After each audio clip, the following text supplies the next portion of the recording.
Hello everyone.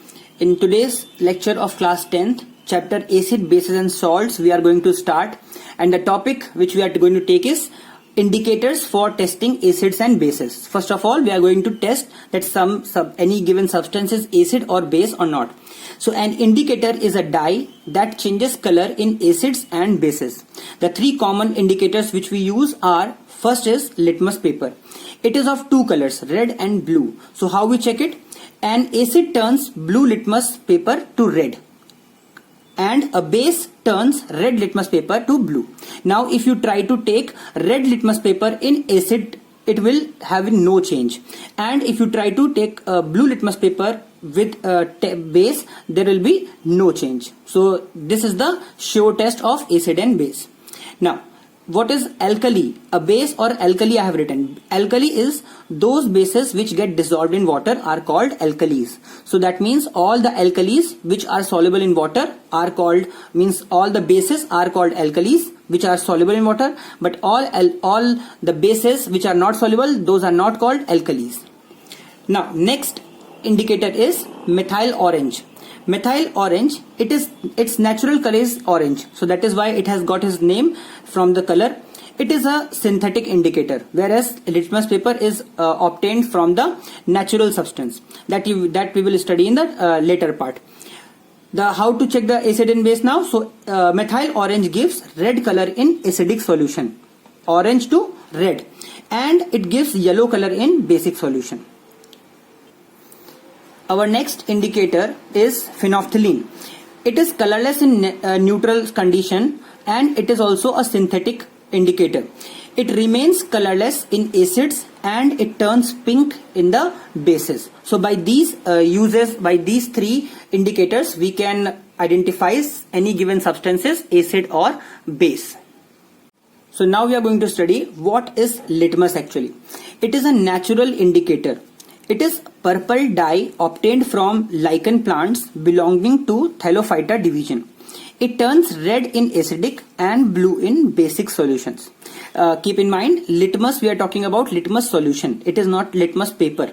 Litmus paper is of two colors, red and blue, whereas litmus dye is of purple color. It gives red color in acid and blue color in basic solution. Our next natural indicators is turmeric. Turmeric, it is also a natural indicator of yellow color dye. It turns red in the basic solution. That is why when you put soap, when you are cleaning the clothes on which you have turmeric stain, and you try some soap on it, it becomes red. And you can say cleaning for more time, when all the soap is gone, then this red color also turns to yellow again, light yellow color again. But it has no effect in the acids, so if you can check only the basic solutions by using turmeric. The next natural indicator is red cabbage extract. The extract obtained from red cabbage is called red cabbage extract. It is a natural indicator and it is red in color.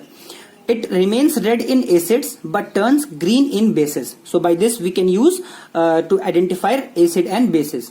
Some other natural indicators are obtained from flower petals like hydrangea, petunia and geranium. The flowers of hydrangea are usually blue but turn pink in the basic solution. So you can see here that these all substances, litmus, turmeric, red cabbage and these flower petals are the natural indicators which we can use to identify acids and bases. This is the pic of lichen plant from which the purple dye of lichen is extracted to identify acid and bases. Our next indicators are olfactory indicators. The term olfactory means relating to the sense of smell. The indicators which change their smell in acids and bases are olfactory indicators. Examples are onion and vanilla extract. First, onion has characteristic smell which we already know, which changes or cannot be detected on treating with a base, but acids have no effect on it. So by this we can identify that if given a substance is acid or base. The second is vanilla extract. which also has a characteristic pleasant smell, which cannot be detected on adding base, but acids have no effect. So this is also can be used to identify acids and base. So you have seen that except the color change, we can have some indicators which have the effect of change of smells also. Now we are going to start our main topic, that is acids. What are acids? The basic physical properties are acids have sour taste, as you have tasted lemon, raw fruits like mango and grapes, oranges, tamarind, etc. Also, soured milk also contains acid. Soured milk, that if you can generally say like curd. The second property is the acids present in plant, minerals and animals are called organic acids.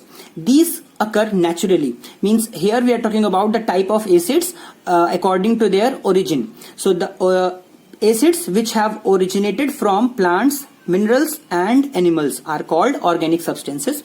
Some examples are acetic acid, which is also known as ethanoic acid, which is present in the vinegar. Citric acid in the citrus fruits like lemon and oranges.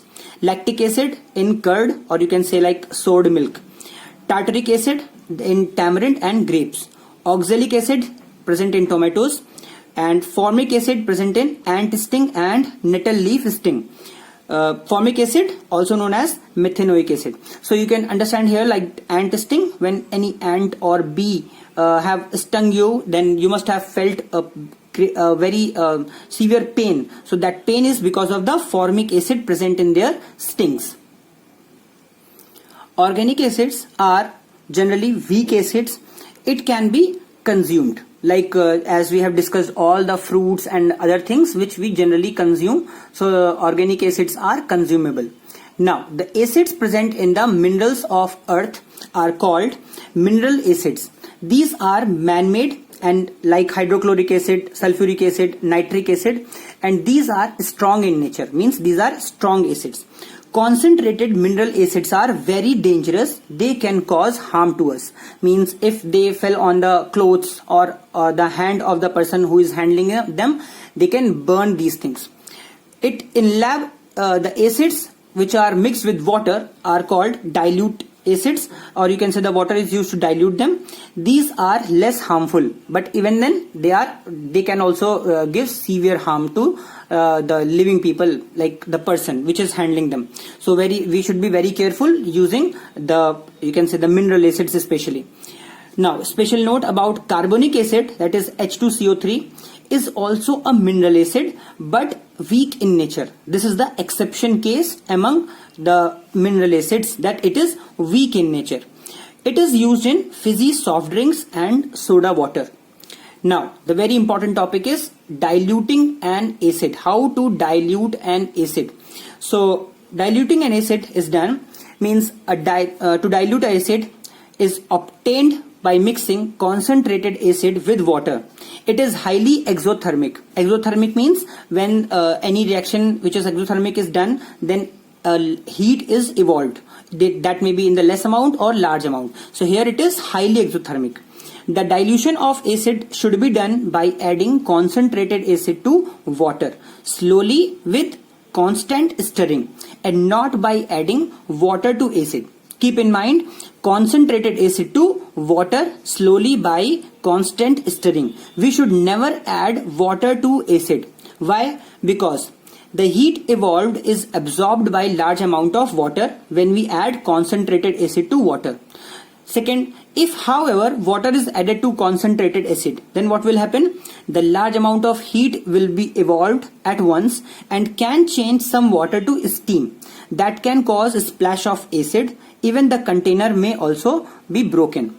So these are the harms which can be done on adding water to acid. So we should be very, you can say, careful when we are doing dilution of acids.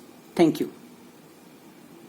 This pic on the left hand side, you are shown the mineral acids, whereas on the right hand side, you are seeing organic acids. These are some examples of the substances which are consumed at homes, and they contain organic acids. In this last pic, it is shown that if we mix water into acid, then what consequences can be happen, like a splash of acids or broken off jar, which may harm the person who is handling the concentrated acid.